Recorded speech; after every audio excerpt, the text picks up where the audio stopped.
Welcome, everybody. Thank you so much for joining this webinar today on elicitation methods in qualitative research that's given by Professor Vanessa May. I am Tarani Chandola. I'm the director of the Methods Hub at the University of Hong Kong. And this is the second seminar in our seminar series that we've just started. The Methods Hub aims to be the key point of contact for social science research methods at the University of Hong Kong, aiming to bring together experts in the university and elsewhere in Hong Kong for training and resources in research methods. Professor Vanessa May is a professor of sociology at the University of Manchester, and she's also the co-director of the Morgan Center for Research into Everyday Lives.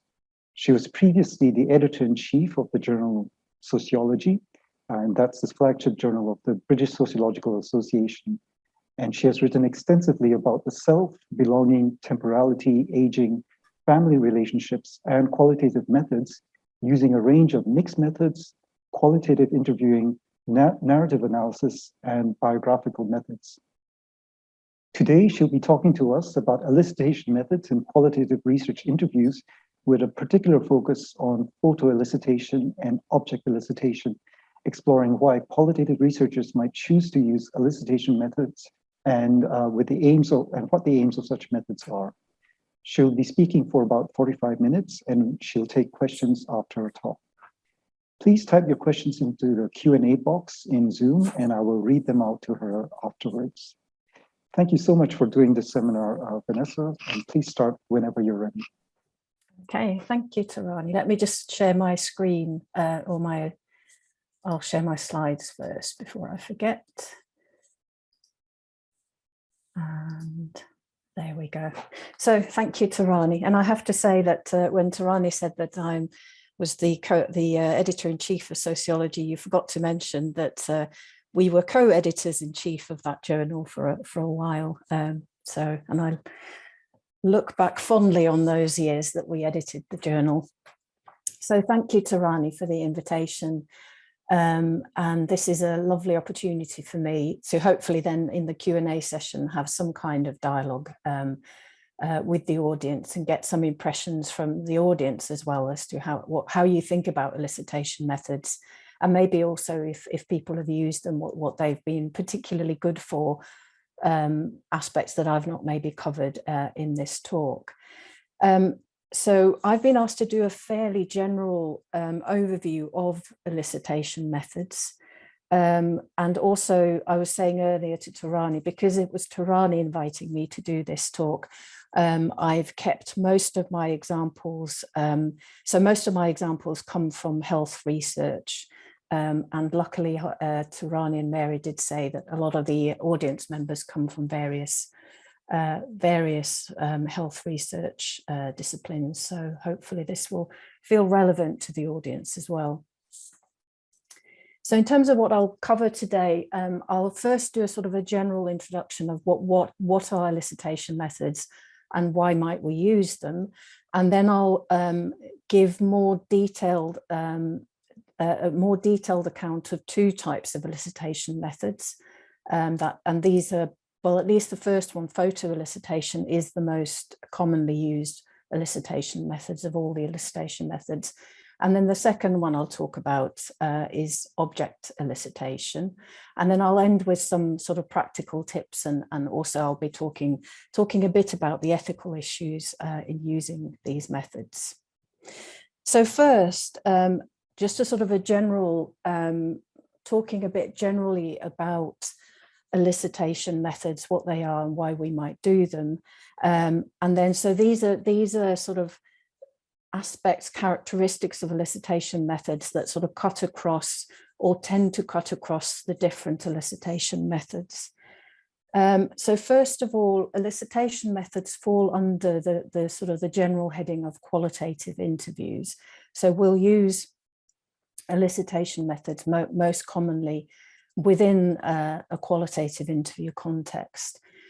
And a few of the kind of the key characteristics of qualitative interviews that also feed into why we might want to use elicitation methods are, first of all, that within qualitative research, knowledge is viewed as situated and contextual. So that is why it's important to talk to people about their lives and trying to understand how a social phenomenon will appear different. It will behave in a different way in slightly different contexts, for example, for different groups of people. And this is also then why we are generally interested in qualitative research. We're interested in finding out how our research participants, how they interpret their life worlds, and we're interested in the meanings that they assign to their experiences. And generally also we'll use qualitative interviews when we feel that there's an element of people's experience or social reality that we can't directly observe, that we need to talk to people to understand something. And qualitative interviews usually take the form of a dialogue. So they're sort of dialogical. So the aim is often to get away from a more question and answer format, which is a bit more formal, but rather to sort of run the interviews in a way where our research participants get the opportunity to tell us what's meaningful to them. So the interaction in the interview is usually an important part of the data as well. And often qualitative researchers will take some of that interaction into their analysis. Again, this is related to that point about knowledge being situated and contextual. So the knowledge that is created within an interview context, we need to take that context into account. So for example, we need to take into account the types of question that we've asked our interview participants, and also maybe the extent to which we might have had rapport, what the relationship between us and the research participant would be. So for example, if it's a woman interviewing a man, or a man interviewing a man, that the interaction will be slightly different. So the gendered nature of the interaction will be slightly different. And qualitative interviews tend to be quite informal. So like I said, we tend to try and steer away from the formal question and answer type interview. And usually we'll have some kind of theme or topic at least that we go into the interview with as researchers. But the aim of qualitative interviews is to offer flexibility, offer room for participants to tell us what they find significant. So qualitative interviews can often be surprising and lead to this kind of emergent data that sort of comes from our research participants' experiences. So they can tell us things that we as researchers maybe couldn't even anticipate to be relevant. And qualitative interviews one of the core aims of qualitative interviewing is to capture nuanced and rich data about the social world.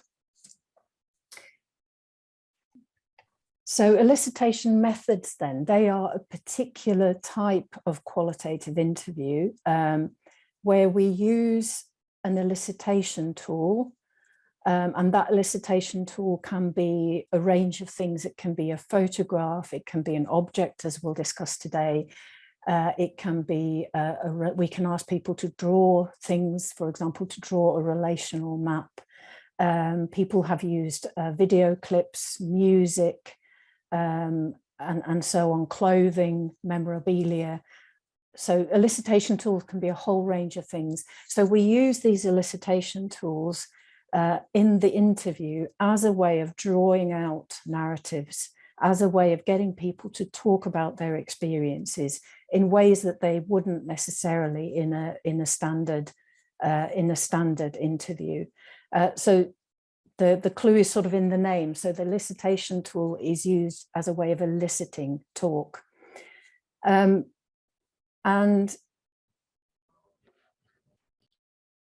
sometimes the object or the photograph, for example, isn't necessarily there to hand. So it might be an object or a photograph that's been destroyed. So that's what I mean by the thing or the photograph. The elicitation tool can be conjured up virtually as well. And elicitation tools can be used either in individual interviews. They've also been used in focus groups. Some researchers also, rather than directly interviewing the research participants, they ask their research participants to write or record their thoughts. And this, for example, might be a way of, if there are restrictions during the pandemic, there have been various restrictions on our ability to interview people. So during the pandemic, for example, many people asked, rather than trying to set up Zoom interviews and so on, it might have been easy in some settings to ask people to write about their experiences in relation to the elicitation tool.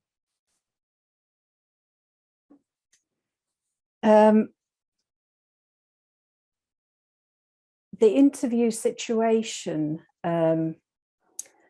So those of, I mean, I don't know, of course, how many of you in the audience have conducted elicitation interviews or even qualitative interviews, but the whole kind of atmosphere and the pace and the pacing of an elicitation interview is quite different from a standard interview. And the first thing the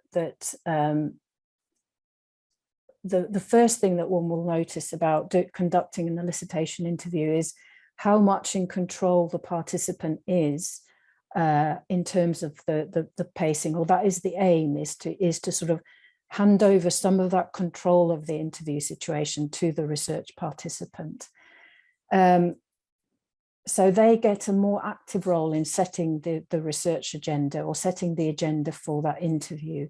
So remember I said that with the elicitation tool, we're interested in getting at the kind of the experiences of people, getting them to talk to us about their experiences. So if a research participant uses an elicitation tool, and often, as I'll say later on, often we ask them to pick a photograph or an object that is part of their everyday lives. So this means that the research participants and their experiences come to shape the focus and the structure of the interview. So usually we don't know what object or photograph they're going to bring to the interview. We don't know what they're going to say about it or what they're going to tell us. So they get to also then determine more not completely, because we are, after all, asking them to pick a photo or an object about a particular experience. But within those limitations, the research participants will get to determine what they tell us and how they talk about this experience. So they control what is seen, in what order these objects or photographs are talked about. They're also able to then, for example, censor images or remove images that they don't want us to see. So all of this is about sort of allowing the research participants to lead the conversation and to sort of shift the power differential that often exists in standard interviews, where it's the interviewer who's leading the interview. But however, we need to have some caution when we're estimating the level of control held by participants. So as I said, we're still, as researchers, we're setting the broader agenda of, for example, if it's a study of living with dying, as one of the research examples I'll tell you about later. So if it's a study about living with dying, we are asking research participants to tell us about their experiences of living with a terminal illness. But also beyond that, research participants have been found to try and find elicitation tools, so photographs or objects that they think the researcher wants to see. So those of you who've conducted qualitative research will know that research participants generally tend to want to be helpful and tend to want to give us what they think we as researchers need. And so this is also the case with elicitation tools. So sometimes they might pick objects or photographs because they think these will be ones that we're interested in, rather than ones that are particularly significant in their lives.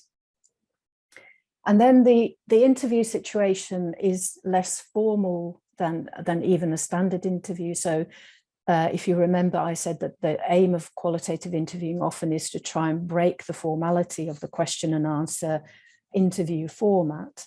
And elicitation tools can be a very good way of doing that, even a step further than a standard qualitative interview. One of the reasons is that direct eye contact is often broken. So it offers people maybe space to sort of have a pause and to reflect as they're, for example, looking through their photographs, or as they're sort of handling an object and looking at it and showing it to the researcher. And the object or the photograph also offers something else to focus on, rather than necessarily having to answer questions that might not be relevant to the participant. And as I said, it offers a sort of a kind of a quote unquote natural way to bring in pauses into an interview, so that research participants don't feel the pressure to have to constantly be talking or answering our questions. And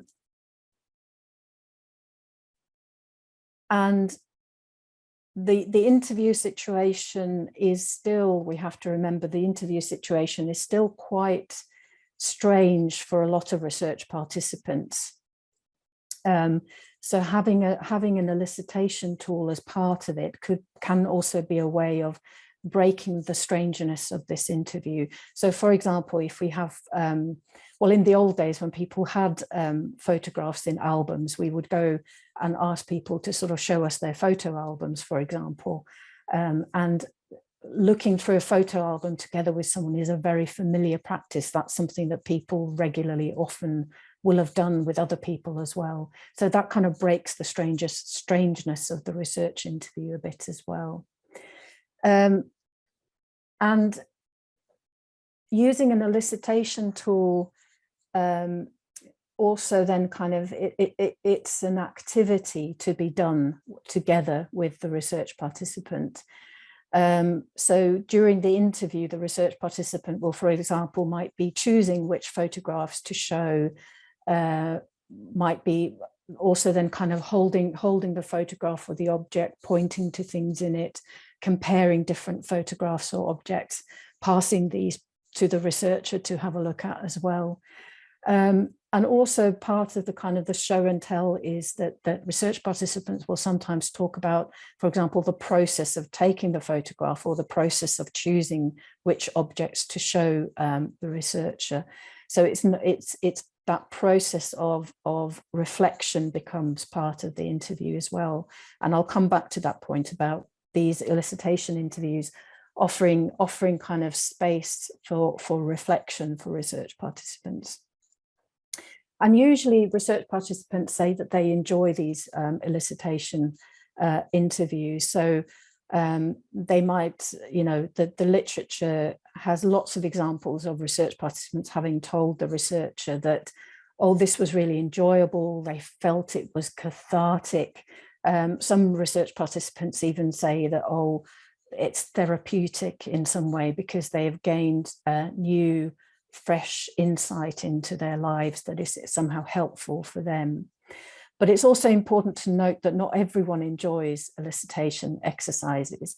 So usually we'll do these as part of a research project where after a more standard interview, we give research participants the option to take part in another interview that then uses elicitation methods.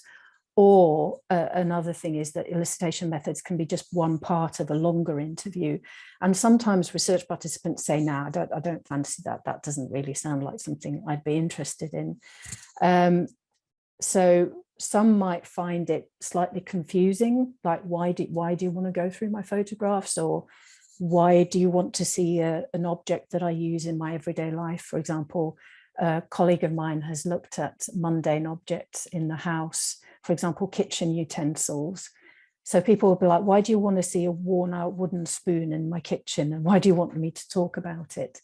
So they can find it quite confusing as to why the researcher wants to do this. And some people might find it daunting. So they might be a bit like, yeah, but I'm not quite sure what you want me to do here, what kind of objects and why. And so this is also why it's very important to explain fully to the research participants what you're doing, why you're doing it, and what you want them to do as part of this. And I'll come back to this at the end when we talk about practical tips. And then the final point here is that the interview situation if you remember, I said in relation to qualitative interviewing in general that the aim is, or that it's sort of underpinning qualitative research is this assumption that knowledge is contextual and situated, and also that the interaction between the researcher and the research participant is part of that knowledge creation. So in elicitation situations, we are very, very aware of this co-creation of knowledge.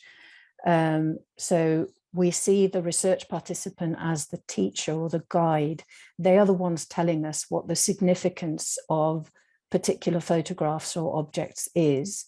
So an object, for example, is not seen as having inherent meaning, but it's the meaning that the research participant and the researcher together sort of come to in that interview situation.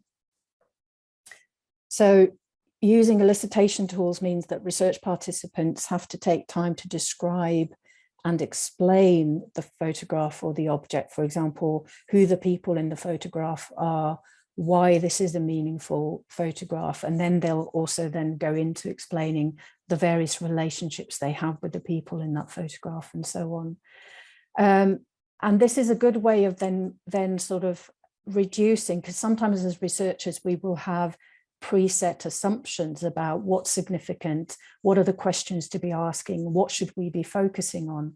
So elicitation methods can be a good way of breaking those assumptions, of getting a way of getting at information and knowledge that is significant to the research participants that we as researchers might not have sort of presumed from the beginning. So in this way as well, the knowledge is co-created with the research participants.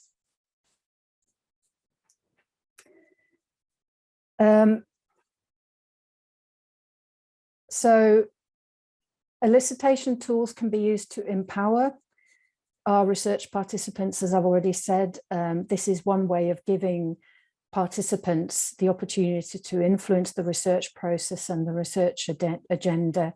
They become collaborators in developing insight into a social phenomenon. And this sort of changes the balance of the interview as it's the research participant who chooses what we talk about. Elicitation tools offer an important, a useful prompt. So they can be a way of getting research participants to express what matters to them and getting information from research participants' perspective, so understanding what's meaningful and significant for them.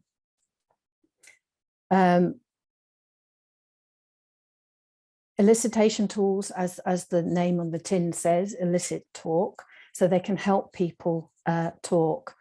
So for example, photographs, you know, they often, if they're personal photographs, for example, they often evoke emotions, so that it can be a way of getting people to talk about kind of the emotional content of their relationships, for example.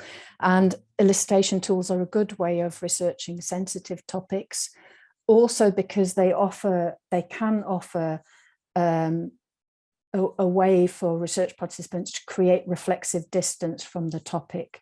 So sometimes when participants are talking about a photograph or object, they can start talking in the third person, saying, well, people generally are like this, or people might experience this in a particular way. So it offers research participants the opportunity to sort of put boundaries around how much they tell about their own personal experience. Elicitation tools have been found to improve rapport between researcher and participants. One of the reasons for this is that to do elicitation tools, it often means that we have to see our research participants a few times, more than once. So we might, for example, have to, well, in the old days, we would drop off disposable cameras with participants. Nowadays, of course, everyone uses their phone. But generally, before, for example, participants take a photo or choose an object, we have to meet with them to explain what the aims of the research are and so on, and how they are to do the elicitation bit of the interview. So these informal conversations are a way of establishing rapport with participants. And also that kind of the rebalancing of the power dynamic in the interview setting can also aid rapport with our participants. And elicitation tools have been used to reach certain groups and to get to sort of have meaningful interview interactions with certain groups of people with whom this kind of interaction might be difficult for various reasons. So elicitation interviews are very popular in research with children. So it's seen as for example, drawing or talking about photographs or objects is seen as a child-friendly technique that can be quite fun for children. Also, people who might not be fluent in a particular language might find using elicitation tools a bit easier. And also those with reduced cognitive capacities. So for example, those with slowed down processing speeds, having that opportunity to have those breaks in the interview talk as they're looking at the photograph or handling the object can give them time to sort of prepare what to say. And also for example, it can be an object or a photograph can be a good memory prompt as well for those with memory problems.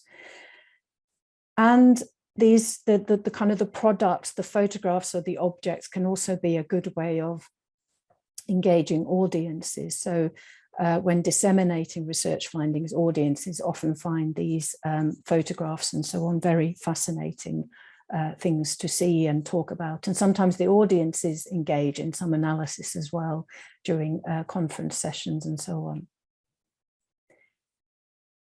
But then in terms of what kinds of knowledge we create using elicitation methods, so usually we use elicitation methods to enhance existing research methods, such as the qualitative interview. And the most frequently named motivation for using elicitation methods is to gain insight into research participants' perspective, as I've already covered. Elicitation is a good way of capturing aspects of everyday life that are difficult for people to verbalize. So they might be difficult to verbalize if they are, for example, to do with emotions.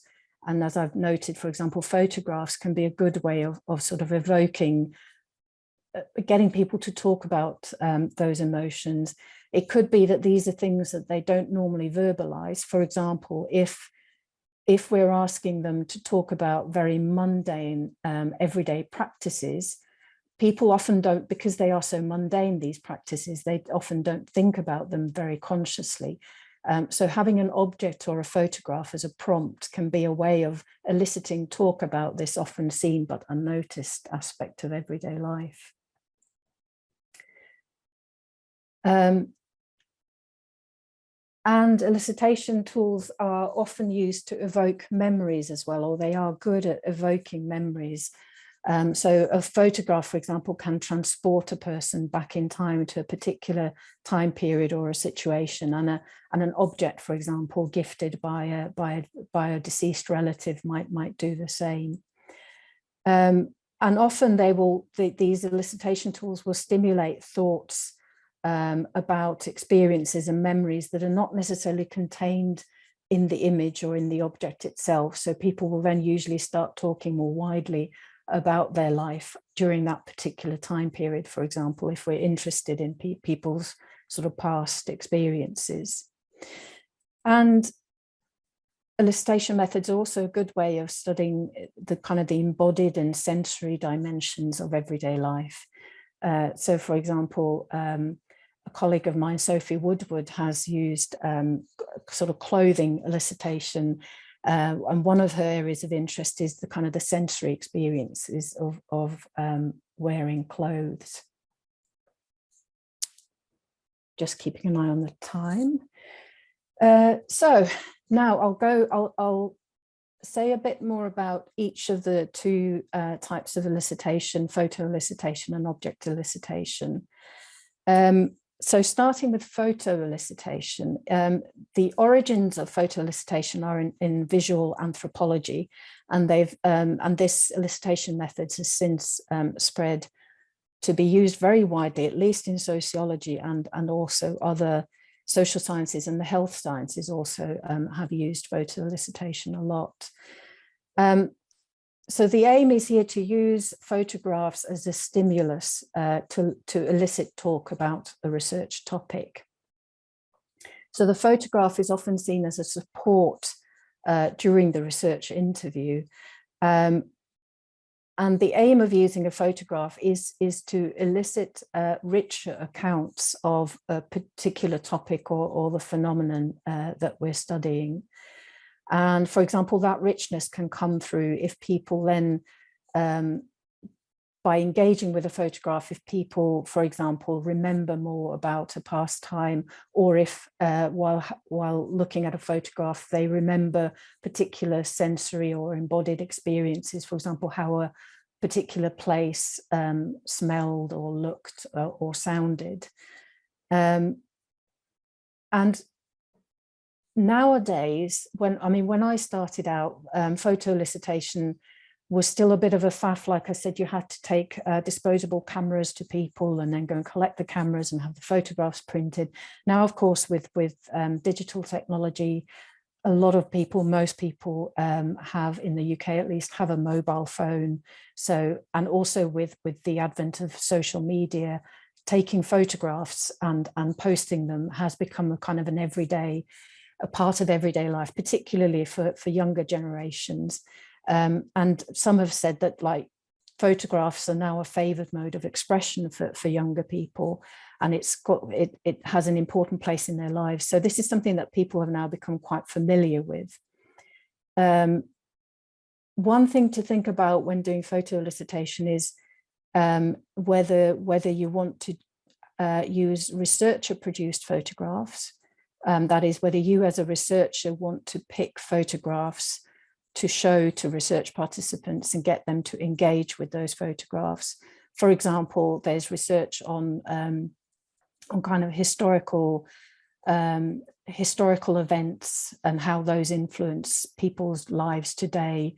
For example, how the splitting up of different countries in Europe during the Second World War, how that has influenced people's lives who live at the borders of those newly split countries. So researchers doing research like that have used photos from historical periods that the research participants have gone through as a way of eliciting talk about that period. The other option is to have participant-produced photographs, so asking participants to either select from their existing photographs, such as to show family albums, or to take photographs that depict a particular topic that you're interested in researching. And then another thing to consider is what counts as data when we're doing photo elicitation. Now, usually it's the interview that is the data. So the photo, as I said, is there as a prompt, as a support, meaning that it's the interview transcript, it's the talk about the photograph, or it's the talk that the photograph elicits that is data. So it's quite rare for social scientists to analyze the photograph in and of itself. Some do, of course, but mostly we tend to focus on the talk about the photograph or around the photograph. I won't go into this in detail, but I just wanted to note that there is a particular form of photo elicitation that will probably be of interest to many of you in the audience, because this has been used or this has been developed in the context of health research and health promotion research. And this approach is called photo voice, and it was developed by Wang and Burris in 1997. So they developed this in the context of being interested in sort of public health promotion and being interested in the community aspect. So they weren't interested so much in individual people's experiences of health, but rather interested in how public health could be promoted and the role of communities. And this is, their work draws from Freire's critical pedagogy. So this is a participatory approach where the members of a community are seen as the experts in their own living conditions.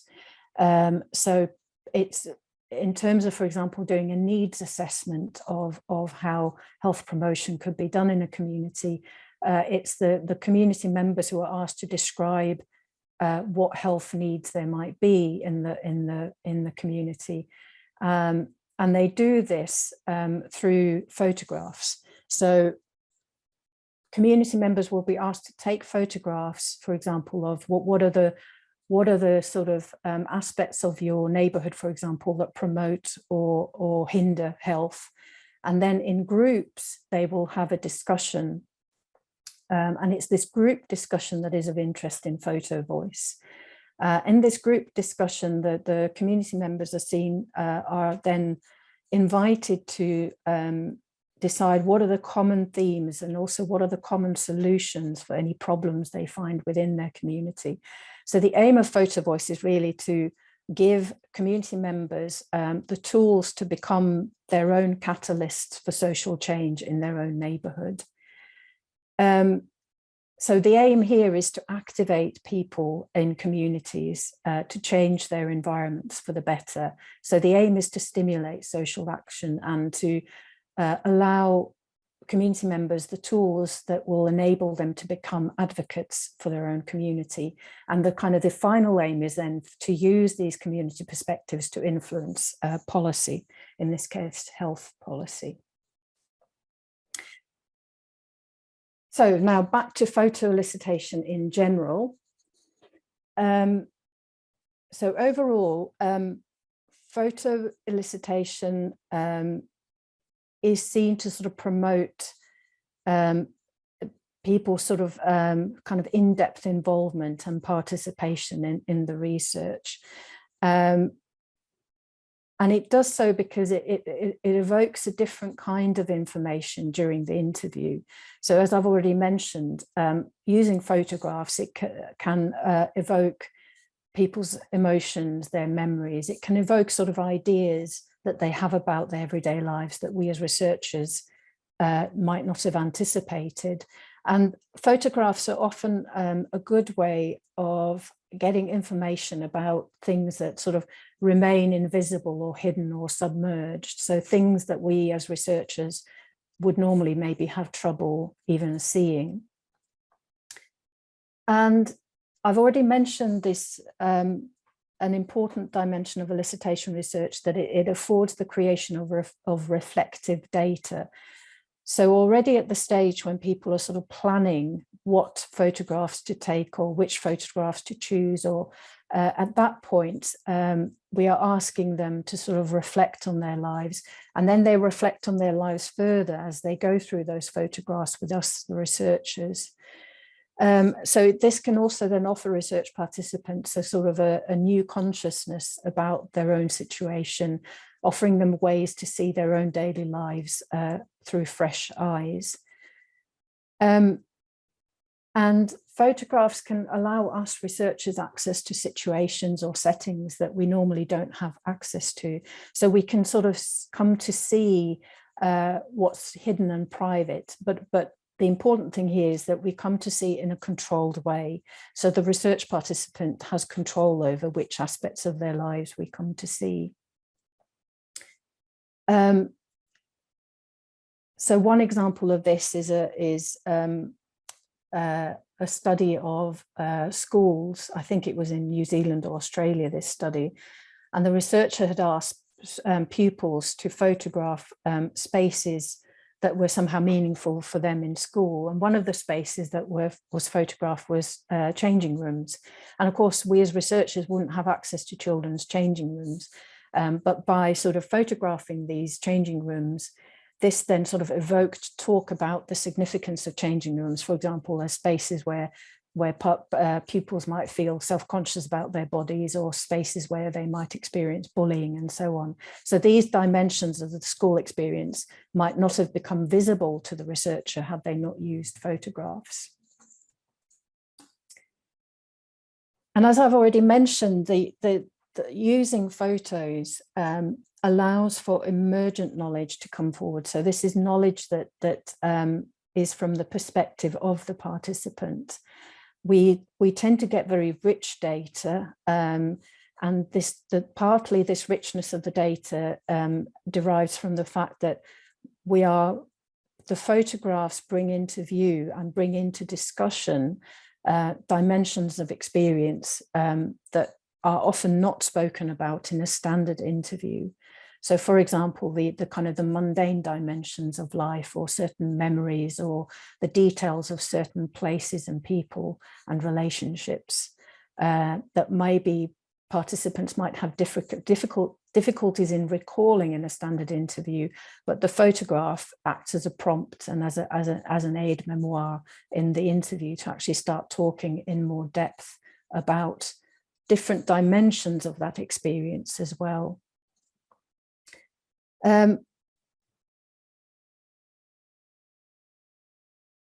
So we often get sort of more rich and deeper, more elaborated accounts when we're using photo elicitation.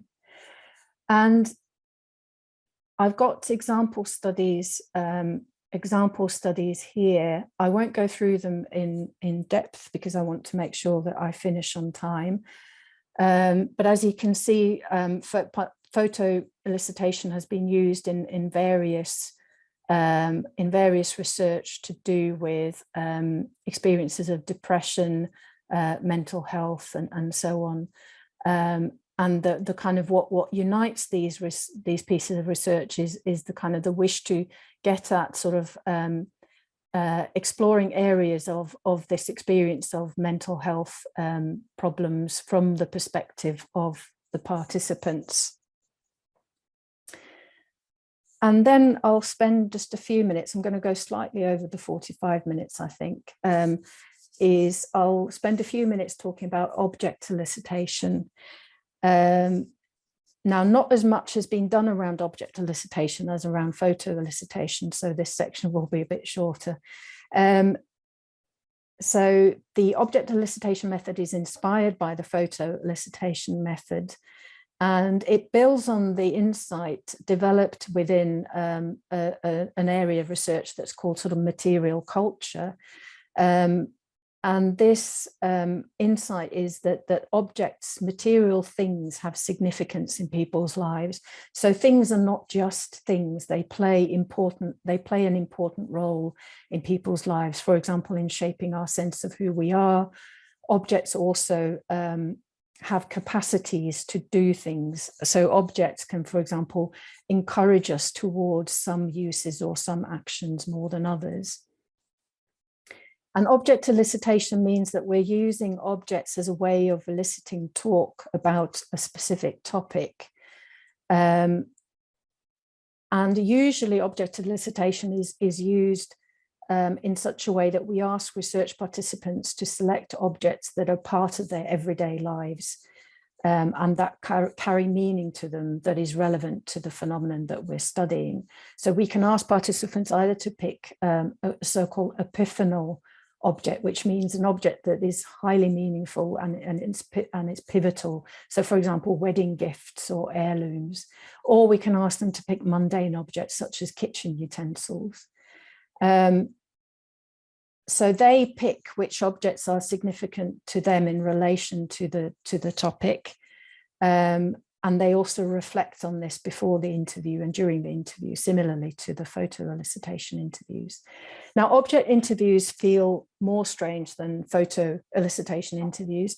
And researchers who've used object elicitation interviews say that they often encounter some sort of bafflement and even maybe a bit of alarm from their research participants. So research participants are a bit unsure of why are you doing this? Why do you want me to pick kitchen utensils? So people can be a bit puzzled and unsure about what it is that they're doing here. So with object interviews, it's very, very important to sort of brief participants and tell them and to think about, do you want to tell them what type of object they need to select or not? And also tell them how many objects and so on, and explain to them why you're doing this. And then we can either ask people to talk about the object in its usual context, so talking about objects in the home while we're interviewing people in their homes. And here we might be interested in how the object sits within mundane everyday practices, or we can ask people to bring the object into a different setting. So for example, if we're conducting an interview in a cafe, we can ask people to bring the object to the cafe.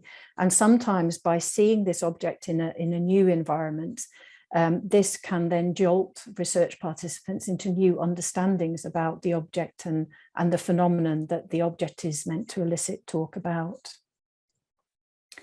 And again, here the issue is, what counts as data? So usually it's the interview transcript, but also within this type of research, because it's usually conducted by people who are interested in materiality and interested in the role of things in people's lives.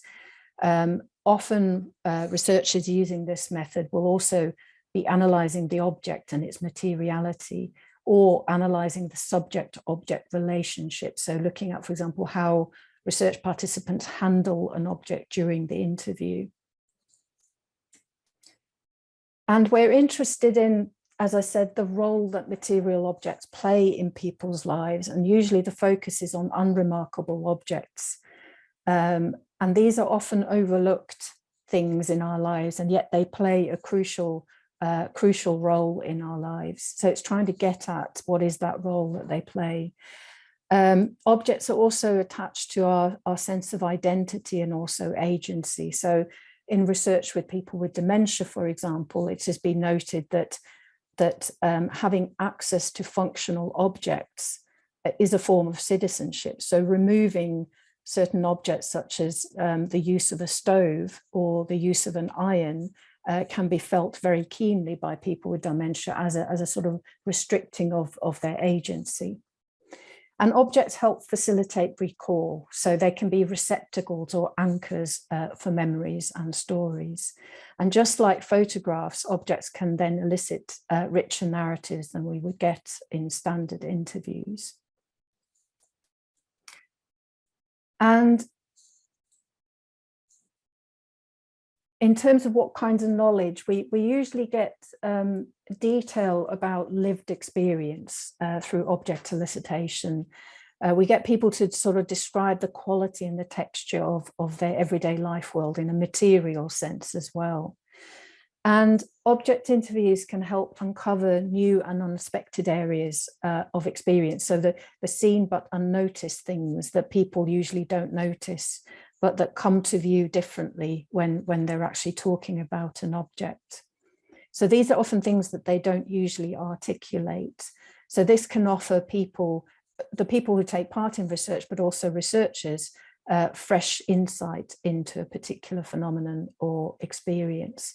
And as I've said, objects are very good at evoking sensory experiences. So they can be very good at eliciting embodied sensory accounts of how certain situations or certain practices or certain relationships, how those actually feel and how they are experienced in an embodied sense.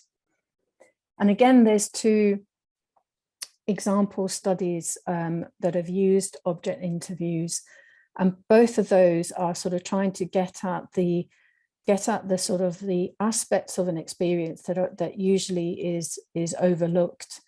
So, for example, in Willig's research on experiences of living with advanced cancer, using objects brought to light not just what's missing. So, if someone is expecting their life expectancy to be reduced, we'll usually think of that as something being removed, as an absences in their lives. But this research brought to life that this also opens up spaces in their life, and what meanings do they then create within those spaces.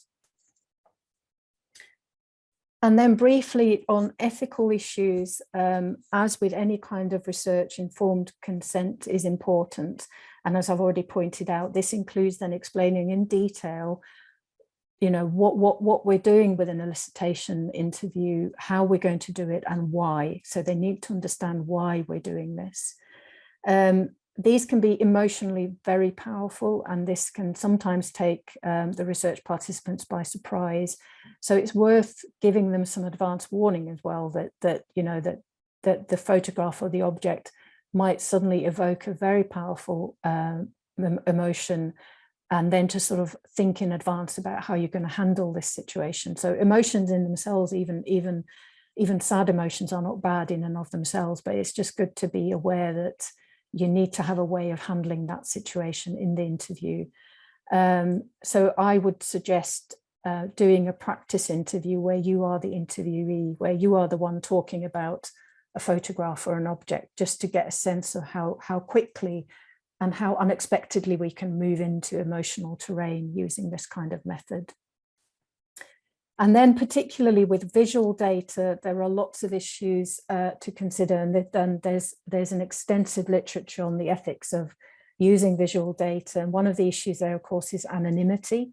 And researchers have handled this differently. For example, some say, if they ask participants to take photographs, they say, don't take photographs of people, only of places and things.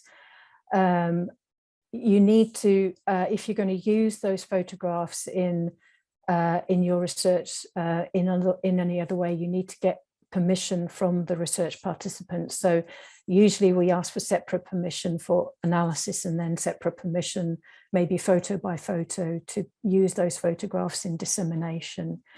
And also then here again, the importance of briefing participants are also about the ethical considerations and how we're thinking about these ethical considerations and how they can play a part as well in ensuring the ethical conduct of research. And I'll just end with a few practical tips, 5 minutes over, apologies, that it's important to, what we need to do usually with elicitation research, elicitation methods, is that there is that need to meet with participants at least twice, as I've already mentioned. And it's important to give participants in-depth advice. That's something I've also mentioned about what the interview will look like, at what point the elicitation portion will come, and so on, what we expect of this and what their role in this is. And then have a think about the interview style and focus. So for example, will you start with the elicitation portion of the interview? Will you do it in the middle as a way of sort of breaking the interview a bit, giving them a bit of a breather, or do you end with it? Do you need to develop some rapport with the participant before you come to the elicitation portion of the interview? And that will, of course, depend on the subject, the topic of your interview, partly as well. And think about, as I've kind of indicated already, we need to already from the outset think about what counts as data. So is it just the talk that's elicited through the use of that elicitation tool, or is it the elicitation tool itself as well that we wish to analyze, or is it also the kind of the embodied way in which people handle the elicitation tool? And then to make sure that we record that data, or record those data appropriately, and also to think about how we're going to analyze the data. And then thinking about how we're going to use, are we going to use the elicitation tools in any way in dissemination? So do we wish to use photographs in our conference papers or publications? How might we want to photograph the objects that people show us, and include those in our dissemination as well? Right, I shall end there and open for questions. Thank you so much, Vanessa. That was a really fascinating talk, full of very rich and detailed examples of these methods. So we have some time for Q&A.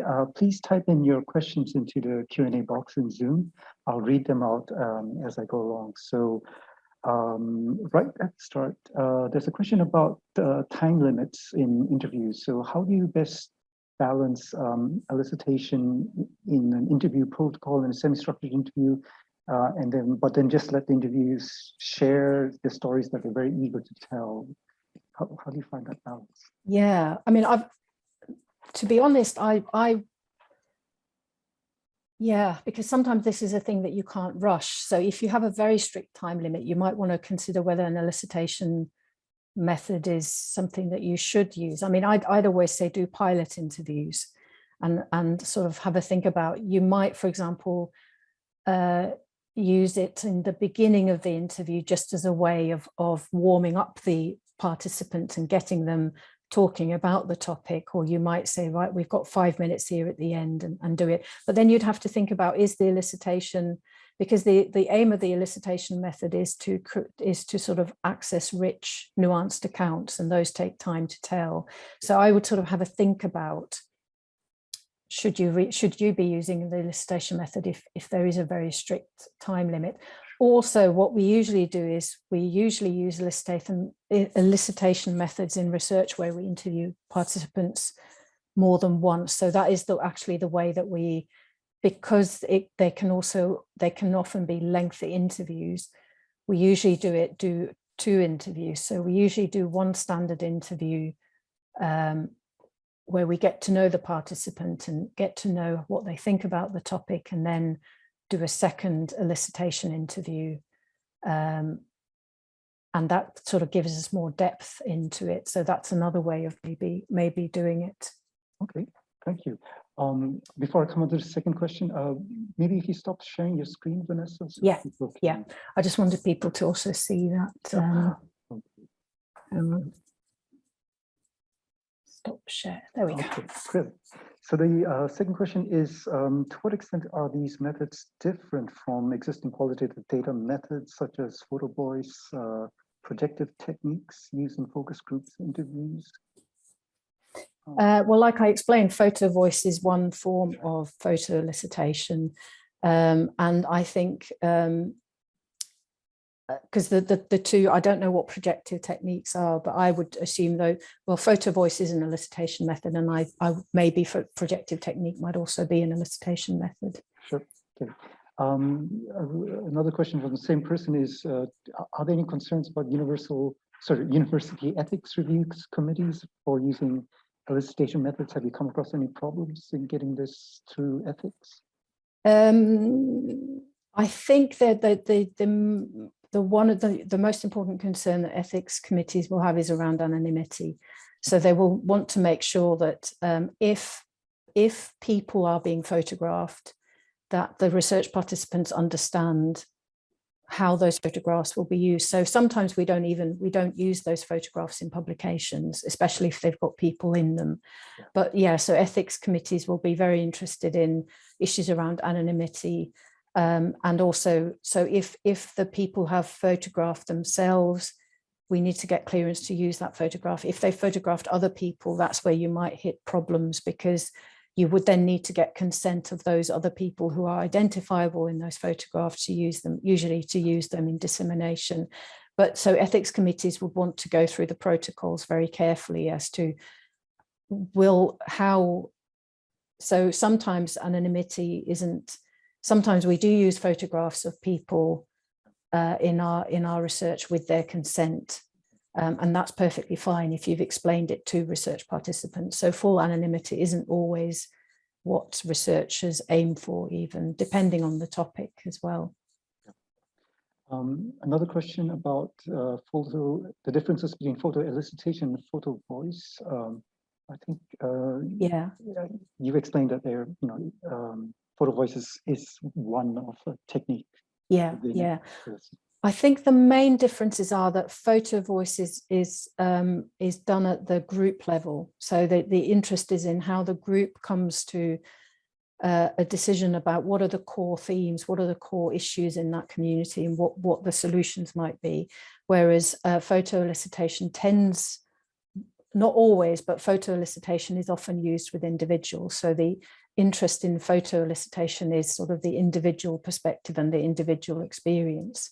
And also photo voice is very specific and usually used within health research and public health promotion, whereas photo elicitation is used in a more broad, it has a broader application. Here's another question.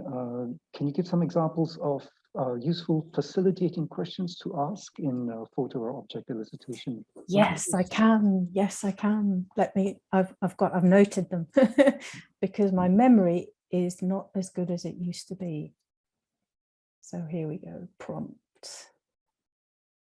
Just a second. I'll do a search function.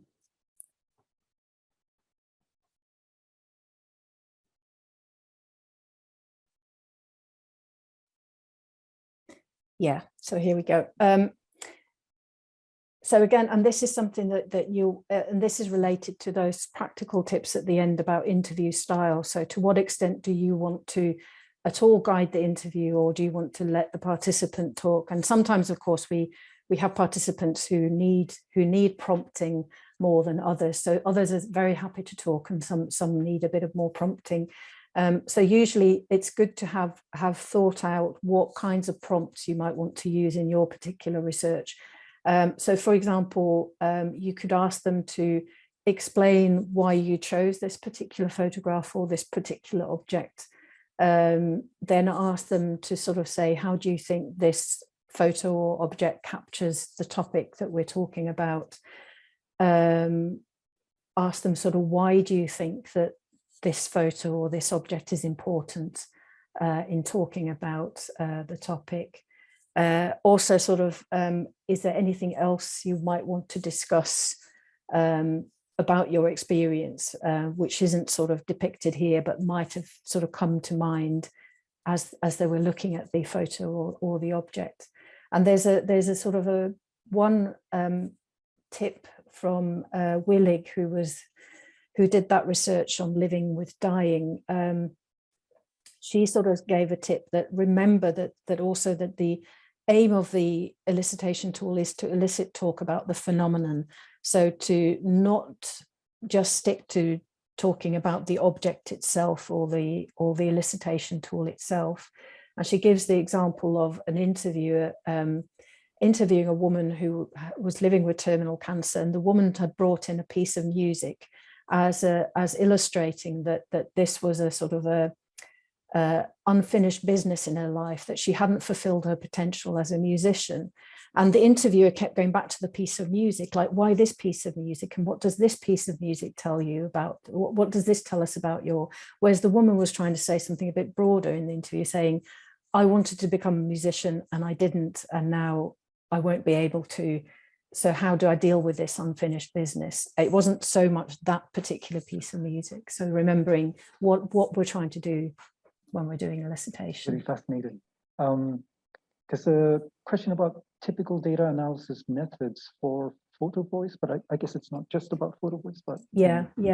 So I think for photo elicitation and generally it will often be the kind of the standard qualitative methods for analysing interview data, and those can vary from just thematic analysis. We might want to do discourse analysis. Even narrative analysis is a possibility. So any of the kind of the more standard analysis techniques that we might use. Well, we have quite a few questions. I hope you have a little bit more time. Yes, for those of you who are interested, please stay on the line. And we've got Vanessa captured here, so, You've got me at least until past. So I'm sure we'll get through these. Yes. So there's a question about somebody who works in the field of new media art. So here they've got art pieces that are potentially used where the photo is it necessary that the photo is owned or created by the participant? Can we ask the participants to search photos from the web to assist in illustrating their ideas? Yeah, no, absolutely. Yeah, it doesn't have to be created by the participant. So yeah, that's actually something I didn't mention. Yeah, because either we as researchers can give them images to talk about, or that would be a good way of asking them to search the web for relevant. I mean, one approach that someone has used, I forget who now, but is collage. So asking people to create a collage. So you might give people like a bunch of magazines and say, cut out pictures and do a collage of this topic that speaks to you. So that could be another way of using existing images created by someone else. So there's a question here about the selection, so who does the selection? So, if the participants are selecting the objects or photos, or if you, the researcher, are selecting the objects or photos, is there a difference? Are there biases likely to happen with one method compared to the other? Yeah, that's an interesting question. And again, that's something because you could do it either way. So it's important to sort of think about which would be which of those is more meaningful to whatever you're interested in researching. What we most usually, we ask participants to select the objects or the photographs that are meaningful for them. The reason for this is because we are usually we are interested in participants' perspectives. So this is a way of getting at those perspectives, is by allowing them time to reflect on the topic and choose images and photographs that speak to that particular topic. In terms of, and then we might, for example, ask them to say they've got 10 photographs. We might ask them to then put them in a particular order and tell us a story about that. Or, for example, if we've asked them to photograph, for example, what are different things that might hinder your health? And they've got 5 photographs. We might say, put these in order, which is the worst and which is the least worst, and then talk about that. So usually we give a lot of that control, but not everyone has to do that. But usually the control of that is given to the research participant. In terms of bias, well, I'm a qualitative researcher, so I don't use the concept of bias because, as I said, all knowledge is contextual and situated. But that is something to take into consideration is, as I noted, to what extent research participants might be choosing objects or photographs just to please you as the researcher. And also, if you give them too many, not too many, but the more guidance you give to the research participants as to this is what I want, these types of objects, these types of photographs, the more you are then guiding actually the knowledge that will be created. But if you give research participants very vague information of just generally, just photograph whatever makes you happy, that will give them more control over the content, but it can then also confuse participants. So sort of finding that balance between how much do you want to guide the content and how much do you let the participants just freely choose.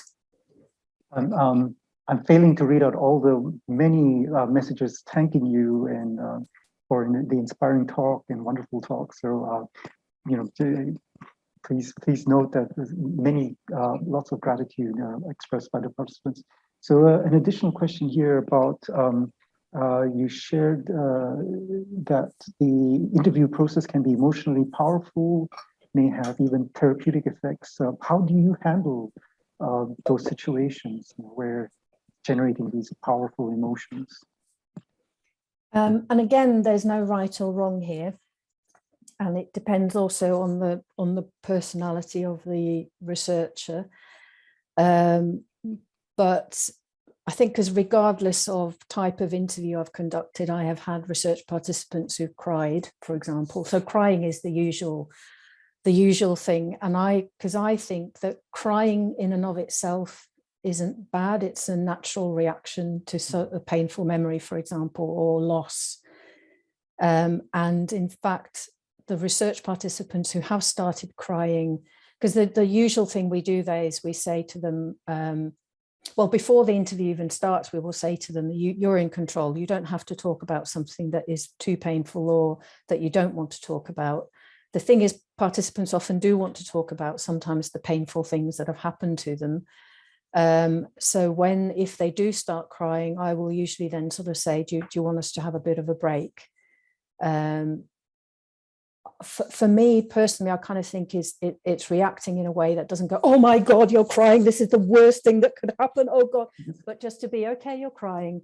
Sure. Perfectly fine. Do you want to have a break? Usually participants say no. And usually they'll say, I always cry at this point. I always cry when I talk about this. So it's sort of thinking about also degrees of trauma that are involved. So for example, I haven't researched on hugely traumatic experiences, so I couldn't speak to what it might be like to interview people about hugely traumatic things. And I think there you might sort of consider things like to what extent you have the capacity to do those kinds of interviews. But it's a dialogue with the research participant what to do in that situation. But do they want to carry on, or do they want to have a bit of a break and then maybe move on to another topic? Sure. There's a question here about a group interview context. Would the participants be less willing to share, depending on the photos, if it's in a group interview context versus a one-to-one at this? I would assume, I mean, yes, the group context will invariably have an effect. So, but generally also in those group contexts, it's unusual to ask participants to share hugely personal photographs. Sure, yeah. So usually we're asking them photograph, for example, aspects of your neighborhood. So what are sort of health promoting aspects of your neighborhood, for example? So they might photograph a park. Sure. Or what are aspects of your neighborhood that are sort of detrimental to your health or your well-being, and they would then photograph cracked pavements and so on. So I think it's also that the type of photograph that researchers are after in those two types of interview are quite different. Sure. There's a question here about elicitation methods of photos and pictures painted by participants. So yes. Yeah, so we have done in the Morgan Centre, we had a sketching project ongoing for a while, and some of us did actually get research participants to draw and sketch as well. The thing is that, and drawing and sketching is used with children because the assumption is that children can draw, whereas adults, and that is usually if you ask an adult to draw, the first thing they'll say is, I can't draw. Whereas I think children, because they are often drawing at school, so drawing is still a part of their everyday lives. In research, we've often asked children to draw, and that seems to be okay for children. And as I've said before, with children, these kinds of methods are maybe a way of engaging them because they don't necessarily have to then talk. They can draw a thing and they don't necessarily have to say a lot about it. There's another question here about if you're familiar with the phenomenological interview techniques. It's called explication interview. Developed by Pierre Vermersch and Claire Petit-Megin. Yeah, I'm getting my names wrong. Yeah, I've spotted the question there though in the chat. Okay. Yeah, no, I've never come across this. Okay. So I'm going to have to look into that. So unfortunately, Sure. Okay. I wouldn't be able to say how it compares. Sure. So here's somebody that hasn't done qualitative research before, but maybe you've inspired them. So they're hoping to use photo elicitation as a tool for educational research on medical students.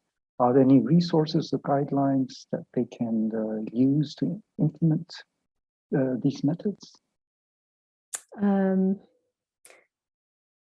I mean, because so much has been written about photo elicitation interviews. So your best bet is just to go into Google Scholar and put in photo elicitation interviews.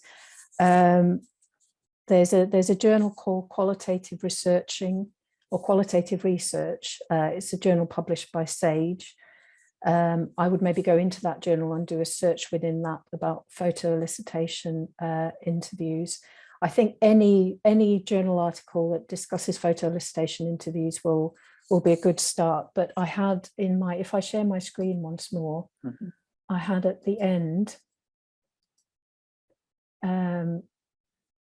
so Paget and colleagues article. I think that would be a good place to start because that will also give you some references to previous work. Yeah. Thank you, Vanessa. This is great. I think a slightly similar question here. So somebody that has research participants with, the participants have intellectual disabilities, so some of them are not very articulate in interviews, so they want to use photo content analysis. Do you have any suggestions for photo content analysis? This goes beyond my expertise because I'm not in that sense, I'm not a visual analyst, so I wouldn't have the tools to analyze the content of photos, but there are people who have done this. So again, I would say Google Scholar or any other kind of database that allows you to search for academic content. There's a book by, I'm not sure, but a colleague of mine. Can I write in the chat? If I write something in the chat. I think, no, the chat will only be Oh, visible. I can, yes. Yes, but I don't think it's visible to the participants. Oh yes, it's hosts and panelists. Anyway, there is a colleague of mine called Penny Tinkler, Tinkler, and she's written a book on visual methods.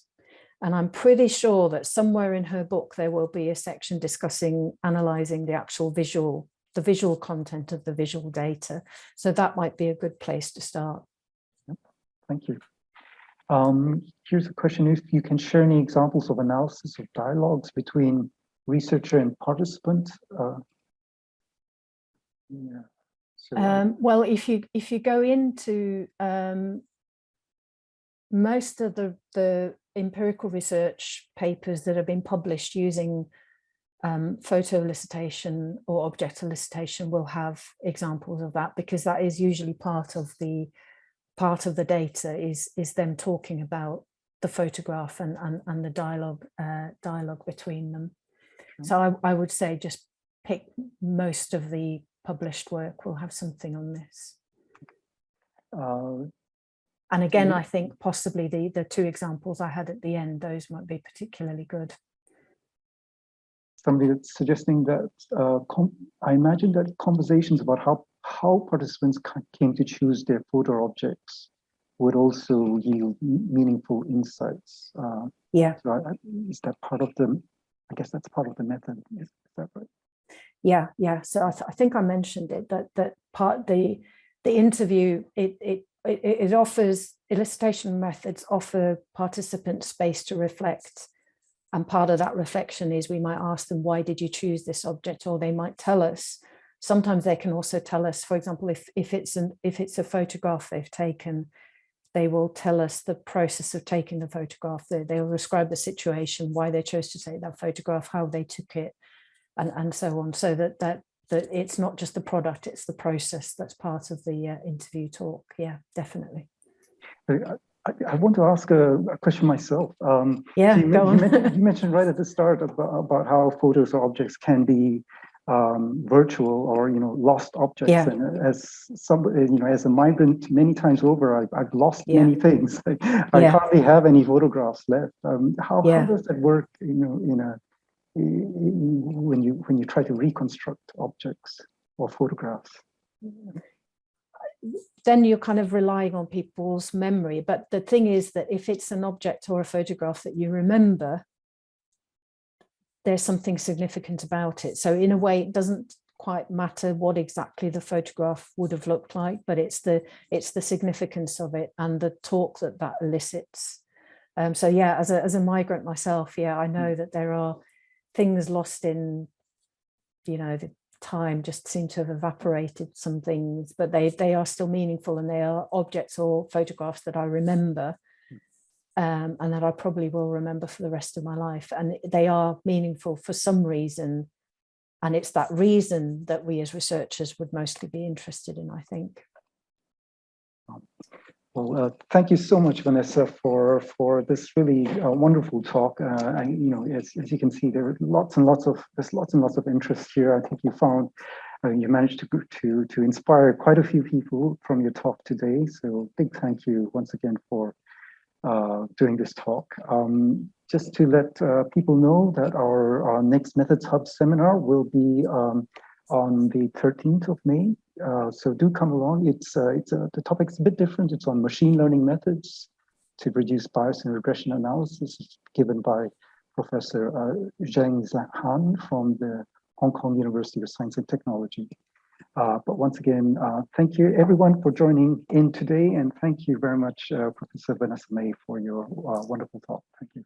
Oh, thank you to the audience. Really good questions. And I've had a quick scan, so there were really good questions we didn't get round to as well. But yeah, if you have a burning question, do feel free to email me. Great. Thank you. Bye-bye. Take care, everybody. Bye-bye.